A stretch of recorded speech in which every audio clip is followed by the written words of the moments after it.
philosophy, theology, everything that's that is a work to bring order and rules and sense out of the world and the universe, that's wisdom. Now, pagan religion was similar. To a pagan, God is unknowable. So religion is an attempt to make the actions of God make sense. No one knows why some years it rains and the crops grow, and then other years there's droughts and they don't grow. So they would develop systems of sacrifices and petitions to appease or control the actions of their God. Now, we know that God is knowable. He has revealed himself to his people in many ways. The book of Hebrews says, long ago, God spoke to our ancestors by the prophets at different times in different ways. In these last days, he has spoken to us by his Son. And that revelation allows us to truly know his character. But even to us, his actions often are still a mystery. And because of that, even when our theology is correct, we can fall into the trap of thinking we can make God do what we want. The result then is meaningless or futile worship. The Bible doesn't consider true worship of God to be easy at all. The prophets were constantly talking about how the Israelites got it wrong. As human beings, we have a nature that desires to make idols in our own image.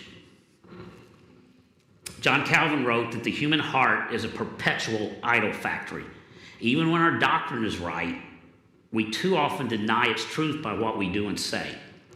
So let's look specifically at what the teacher is trying to teach us in this passage. Verse 1 says, guard your steps when you go into the house of God. Look out. Be careful. Don't take it lightly. Why? Well, he says, it's better to approach in obedience than to offer the sacrifices fools do, for they ignorantly do wrong. Okay, sacrifice of fools, what is he talking about? The phrase, they ignorantly do wrong, is probably best translated as they sin without a thought. They sin out of habit. And so they also sacrifice out of habit. The fools are those who perform rituals of worship without any deliberate intention to bring their heart to God. The sacrifice of fools is rote, careless observance of religious ritual, trying to gain favor with God, but leaving their heart out of it. This is the futility of mechanical worship. But aren't we all guilty of that sometimes? We can get in a rut of just going through the motions because it's Sunday.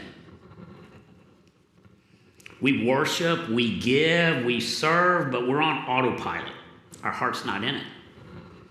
Or even worse, we do it because we think God is going to bless us because of all we do for him. At its heart, this is just like pagan worship. It's trying to make God do our will by performing some kind of ritual. The negative part, that's the negative part of that instruction. The first part is the positive. He said it's better to approach in obedience than offer the sacrifice as fools do. True worship of God is to give him our obedience. In Matthew 9:13, after hearing complaints about him eating with sinners, Jesus told them, he quotes from Hosea to tell them, go and learn what this means. I desire mercy and not sacrifice. God would rather we love him and obey him in the first place than perform some kind of ritual for atonement later. The next section says, do not be hasty to speak, and do not be impulsive to make a speech before God. God is in heaven and you are on earth, so let your words be few. Just as dreams accompany much labor, so also a fool's voice comes with many words. The first admonition was guard your steps. This is watch your mouth. God is in heaven, you're on earth, so you might just want to listen more than you talk. The wise person knows God is really God. and so listens rather than speaks. The fool's not in control of himself. Just like he sins without thinking, his speech spews out of his mouth just because some thought pops into his head. It is as natural for the fool to babble as it is for dreams to come to those who are overworked. And the words the fool babbles are as meaningless as those dreams. Have you ever heard a politician talk and talk and talk and not say anything? We're in an election. We don't hear anything else, right? We hear that and we go, what was that? I'm afraid sometimes God looks down on our worship or listens to our prayer, says, what was that? Silence is not valued in this noisy, busy world we live in. Music in our car, TV on for background noise. Even trying to read news on the internet, you get constant, intrusive, noisy ads. And we become so used to it that silence makes us uncomfortable. We have made it nearly impossible to do as the psalmist instructs and be still and know that I am God. To hear God speak, we've got to stop talking. You can sing at the top of your lungs. You can raise your hands to the sky. You can jump and dance around. Well, if you weren't a Baptist, you could jump and dance around. But you're not truly worshiping if you're not listening to God speak. Can God speak to us through worship music? Absolutely. He speaks to me all the time through the music I listen to. He speaks to us through his word when we read it. He speaks to us in prayer when we're praying with him. He speaks to us all the time. We have to listen. Jesus takes us even a little bit further. In Matthew 6, he said, when you pray, don't babble like the idolaters, since they imagine they'll be heard for their many words. Don't be like them, because your Father knows the things you need before you ask him. Some of us think that if we just say the right words in prayer, God will answer the way we want. It's like the old story, The Devil and Daniel Webster, if y'all maybe read that in school. It's about the fact that Daniel Webster was such a good speaker, he had to debate with the devil and won. I think some of us think, I am so eloquent, I'm going to lay some highbrow talk down on God and he's going to agree with me. That is the futility of selfish worship. God doesn't need our words. He hears our heart. A pastor named Alistair Begg says, God doesn't listen to our prayers, as it were, through the microphone. He listens to what's going on through a stethoscope. The teacher continues on in verses 3 to 6 to say, when you make a vow to God, don't delay fulfilling it, because he does not delight in fools. Fulfill what you vow. Better you do not vow than you vow and not fulfill it. Do not let your mouth bring guilt on you. Do not say in the presence of the messenger, that was a mistake. Why should God be angry with your words and destroy the work of your hands? So, guard your steps, watch your mouth, keep your vows. Temple vows were a common feature of ancient Hebrew worship. They involve promises to consecrate things to God in return for God granting requests in prayer. The idea was that you give me what I want, God, and I'll do this thing for you. Of course, the problem was that quite often after the prayer got answered, they didn't fulfill the vow. They didn't do it. Moses spoke directly about this in Deuteronomy 23. He said, if you make a vow to the Lord your God, do not be slow to keep it, because he will require it of you, and it will be counted against you as sin. But if you refrain from making a vow, it will not be counted against you as sin. Be careful to do whatever comes from your lips, because you have freely vowed what you promised to the Lord your God. Okay, now, some of us might say, well, that's Old Testament. We don't make vows. But really, we do. This, you scratch my back, I'll scratch yours, deal-making aspect of approach to religion seeps all through modern Christianity. We bargain with God. We do what he wants so that he'll do what we want. That is not true worship. That is the futility of insincere worship. But even beyond that, even when our motives are pure, we make promises to God all the time. And that's not wrong. If you're a member of this church, we ask you to sign our church covenant. That is a promise to God, a vow, if you will, that you're going to, as much as you are able, do what God expects a church member to do. Now, most of our promises to God aren't so formal. See, there's a danger in worship. We're sitting and listening to a sermon, or we're praying, or we're singing, and God speaks to you. And you end up deciding, God, I hear you, and this is what I'm going to do in response to what I heard. That's great. But you don't have to make that decision, that promise to God. It's entirely voluntary, but you decide that God's wanting you to move in a direction, so you declare to him that you will. In this case, the teacher says two things. If you declare it, do it, and do it now. Guard your steps, watch your mouth, keep your vows, and he ends with, stand in awe. Verse 7, for many dreams bring futility, and so do many words. Therefore, fear God. Fear God. That word there, fear, is really awe. A-W-E. It's reverential fear. It's not terror. Terror is our reaction to the guilt of our sin that drives us away from God. Our sin should fill us with terror. But the teacher tells us to stand filled with not terror, but the breathtaking sense of reverence, respect, and wonder at the character of a holy God. And to realize with shame just how far we've fallen short of what he wants of us.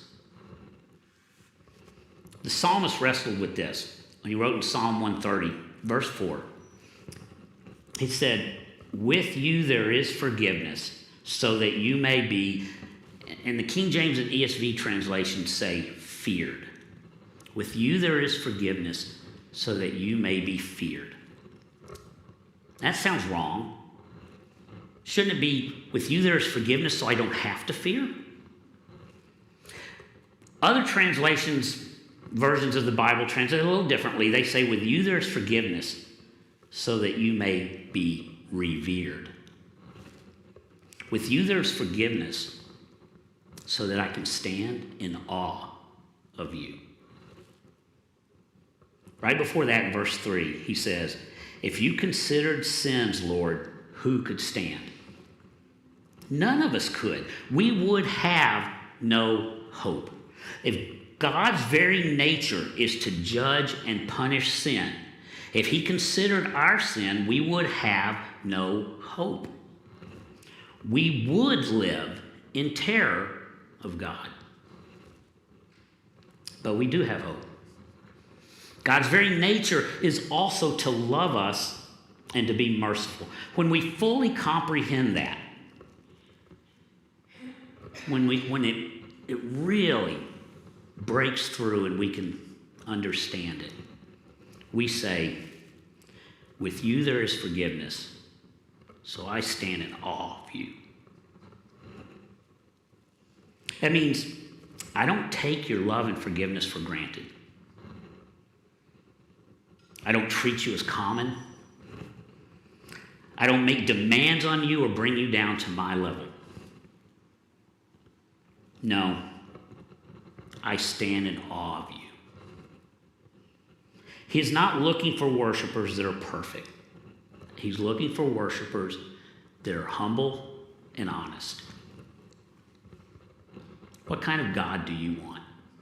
Do you want a little God that you can carry around with you, put him in your pocket, take him out whenever you need him, put him back for later, put him back when you don't, for later? That kind of God is worthless. Who's going to worship that? Who's going to worship what they are not in awe of? That is the futility of disrespectful worship. Audrey and I have been making an effort to see as much of the country as we can, especially the national parks. And several years ago, we went to the Grand Canyon. Now, I'd been to the Grand Canyon before when I was about 7 years old or so. Really all I remembered of it was a big hole in the ground. But when I went back, my first view of it took my breath away. And I've heard that people use that expression before, took my breath away, but I've never experienced it before. I did that day. I was literally speechless. That is awe. That is how we should respond to God. That should be our response when we consider the creator of the universe, an infinite being our minds cannot even comprehend, an infinite being who loved us enough to make a way for us to be able to enter his presence, an infinite being who is willing to sacrifice his only son to make that way. That is a God worth worshiping. We lose the awe, reverence, and yes, fear of God because we bring him down to our level. God is my buddy. We've got an arrangement. We understand each other. We twist our relationship with God until we become the object of worship. Several years ago, the wife of a prominent pastor in our city made a statement that went viral on social media. She said, when we obey God, we're not doing it for God. We're doing it for ourselves because God takes pleasure when we're happy. When you come to church, when you worship him, you're not doing it for God. You're doing it for yourself. Wait, what? It's like, I'm waiting to hear the record scratch there. Now, look, it's easy for us to criticize her and point out what's wrong with that theology. But the truth is, we are often just as guilty of improper worship. We often make worship all about us. Did I like the music? Were the instruments too loud? Did the preacher tell enough jokes? Sorry, I didn't. Did I get my needs met? When worship becomes all about me, that is idolatry. This has been described by two authors as cat and dog theology. A dog says, you pet me, feed me, shelter me, love me, you must be God. Cat says, you pet me, feed me, shelter me, love me, I must be God. Now, we can laugh about the difference between a dog and a cat, but too much of modern Christianity has turned into this. It's easy to point to those false teachers who are, in effect, preaching cat theology. But the truth is both cat and dog theology is wrong. A cat thinks he's God. A dog only loves his God because his God takes care of him. Pastor J.D. Greear writes in his book, Gospel, true worship is obedience to God for no other reason than that you delight in God. There's a fundamental difference in serving God to get something from him and serving him to get more of him. Worship that is mechanical, selfish, insincere, or disrespectful is futile. It's meaningless. And in Ecclesiastes 5, the teacher says, guard your steps, watch your mouth, keep your vows, and most importantly, stand in awe of God. Fear God, respect him, and keep his commands. That is wisdom. That is what gives life meaning. In a few minutes, I'm going to pray, and the worship team will come back up for another song. But I want to go back to the question I opened with. Why are you here? Did you come for a show? Did you come out of obligation or habit? Did you come to feel good about yourself? Or did you come to meet with and worship the Lord God, creator of the universe? As we pray, ask God to teach you about true worship, to show himself to you so you can experience that awe. If you want to pray, you can come up here and pray at the altar. It's open. If you want to talk with someone about that, I'll be in the back. I'd love to pray with you. If you're struggling with your relationship with God, if you don't have a relationship with God, if you've never experienced the intimacy that's available, that he wants, come see me. I'd love to talk to you about it.